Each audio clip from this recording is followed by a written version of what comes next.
Hello, I'm Roberta Winters, and I'm from Pennsylvania, outside the Philadelphia area. And I taught elementary school for 35 years, never had gray hair, till I started in on pipelines in about 2009. And actually, I was then as tall as Rebecca. Now, I'm actually here by default. I was appointed to the League of Women Voters board in Pennsylvania, and when I went around the table and they asked for the treasurer and the secretary, there was nothing left. So I became the coordinator of the natural gas extraction from Marcellus Shale statewide study that the League had adopted on a statewide basis. And then I became involved in, from that, of course, from development led to pipelines, and so that's why I'm here. Now, I believe what you don't know about pipelines can hurt you. And so that's why the League of Women Voters is involved in Pennsylvania to help educate and advocate for people. And I do have a few worries. The first one is our fragile infrastructure. This is a map from Boston done by Picaro, which shows some of the leaks. And in the Philadelphia area, we have many cast iron pipelines. We have many leaking systems. And basically, they're out of sight and out of mind until there is an explosion. In the last year or two, we've had fatal accidents in both Allentown and Philadelphia. And I'm sure you've seen some of those gas fires burning in the New Jersey area as well from some of our infrastructure. My second fear has to do with our rural area gathering lines. Many of the natural gas sites are in rural areas of Pennsylvania that are outside the jurisdiction of regulation, either at the state or national level. And we're looking at things like a call one system or one call system. We don't know what's below, and we can't call before you dig because we don't know what's there. And even with our recent legislation, which may put in a one call system, we still have 350,000 wells that were put in pre-Marcellus Shale, which have a very large web of infrastructure throughout our Commonwealth. So we're not sure how we're ever going to be able to be safe with our rural area gathering lines. If you read one of the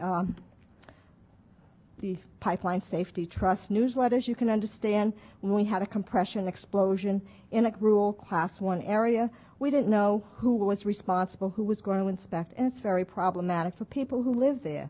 Because under our Constitution, we believe everybody has equal rights and equal protection, but yet in these areas, these people's lives don't seem to be as valuable as those of us who might live in an urban area, which would be deemed high consequence. My third area of consideration has to be environmental degradation. Pennsylvania is called Penn's Woods. And basically, we have issues because we really don't have good baseline data. We don't know, for example, air quality in areas where we have no air quality monitoring. We have found things like the aerial photographs that show wetlands underestimate by about 50% what is actually on the ground. So when you don't know what you're dealing with, we can have some serious mistakes. Secondly, we have very lax regulation and inspection in our Commonwealth. We're working to improve it. However, it is not up to the kind of demands that the new technology is bringing into our Commonwealth and into our areas of natural gas. We have in Pennsylvania, if you have any sense of history, we did have the first oil wells with Drake, but we still have not kept up with the latest technology.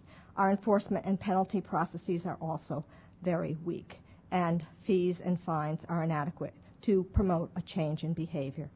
We also have very scant in terms of our scientific studies, which are basically non-existent, and the assessment of cumulative impact is not being done because we're looking in terms of regulations that deal with site-specific areas.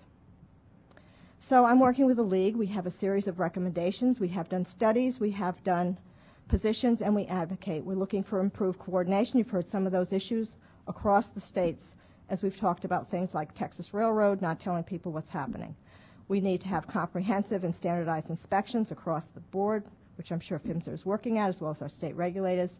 I'm glad to hear PHMSA has done some things with hiking up those penalties, but we need to do better. We need those, we're concerned about the gathering lines. We need consideration of public safety and our sensitive environmental areas.